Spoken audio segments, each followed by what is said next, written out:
আজকে হচ্ছে 28 তারিখ। আগামী 5 দিন দক্ষিণবঙ্গের জেলাগুলোতে আবহাওয়া কিন্তু প্রধানত শুষ্ক থাকবে, কিন্তু তাপমাত্রা যেটা চলছে খুব সিগনিফিকেন্ট চেঞ্জ নেই, রাদার ম্যাক্সিমাম টেম্পারেচার হয়তো আরও 1 ডিগ্রি বাড়বে।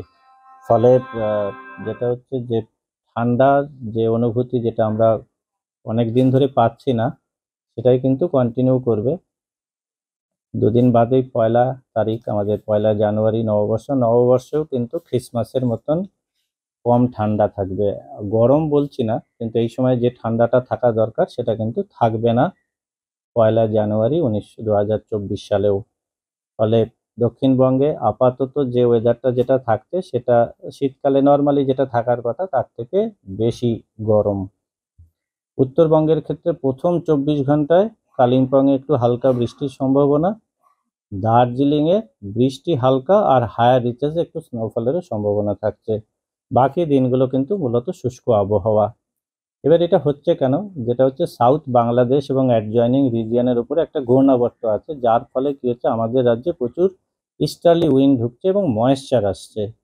ফলে নর্থ ওয়েস্টার্লি উইন্ডটা বাধাপ্রাপ্ত হচ্ছে। আমরা জানি আমাদের এখানে উত্তর পশ্চিম দিক থেকে যে ঠান্ডা বাতাস আসে তাতে আমাদের দেশে রাজ্যে তো ঠান্ডার নিজস্ব কোনো উপকরণ নেই। ফলে উত্তর পশ্চিম দিক থেকে ঠান্ডা হাওয়া না আসলে বা উত্তর দিক থেকে ঠান্ডা না হাওয়া আসলে আমরা ঠান্ডা পাই না। তো ন্যাচারালি যখনই আমাদের এখানে ঠান্ডাটা আইদার কোনো পশ্চিমী ঝঞ্ঝা অথবা বেতে কোনো সিস্টেম হলে বাধাপ্রাপ্ত হয়। এখন যেটা আছে ওই কোস্ট ঘেঁষে বাংলাদেশে, সাউথ বাংলাদেশ মানে আমাদের কোস্ট ঘেঁষে একটা ঘূর্ণাবর্ত আছে। ফলে প্রচুর ময়েশ্চার আমাদের এখানে আসছে। দেখবেন একটু পরিশ্রম করলে এখনও কিন্তু দিনের বেলায় আপনার একটু হালকা ঘাম মতো হচ্ছে, তার কারণ হচ্ছে ময়েশ্চার বেশি থাকা মানে কিন্তু টেম্পারেচার বাড়বে। ফলে অ্যাটলিস্ট আগামী 5 দিন ইনক্লুডিং 1 জানুয়ারি খুব সিগনিফিকেন্ট চেঞ্জ নেই, যেরকম ওয়েদার আছে সেরকমই থাকবে। ঠান্ডা ফেরার এই মুহূর্তে সম্ভাবনা নেই, অন্তত আগামী 5 দিনে। উত্তরবঙ্গের ক্ষেত্রেও একই কথা প্রযোজ্য, শুধু প্রথম 24 ঘন্টায় দার্জিলিং ও কালিম্পংয়ে হালকা বৃষ্টি আর দার্জিলিংয়ের হায়ার রিচেসে হালকা স্নোফল হতে পারে। এই মুহূর্তে কোথাও কোনো ওয়ার্নিং বা সতর্কবার্তা নেই। আচ্ছা, এল নিনোর কি কোনো প্রভাব এই যে বায়ুমণ্ডলের এই গরমের জন্য পড়ছে? দেখুন, ডাইরেক্টলি ওইরকম বলা যায় না, তবে এল নিনো ইয়ার্সে তো নর্মালি আমাদের এখানে একটু টেম্পারেচার বেশি থাকে, প্লাস মনসুনও খারাপ হয়।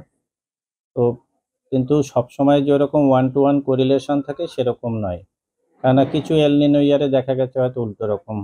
কিন্তু এল নিনোর একটা তো ইম্প্যাক্ট থাকেই, কিন্তু এইটা কিছুটা লোকালাইজড হয়, যেহেতু আমাদের এখানে এই যে সার্কুলেশনটা যেটা তৈরি, এটা আমাদের দেখবেন কোনো সময় ঠান্ডা 5-7 দিনের বেশি টানা পারসিস্ট করে না, আবার একটু বাড়ে আবার কমে আবার বাড়ে, এইরকমভাবেই।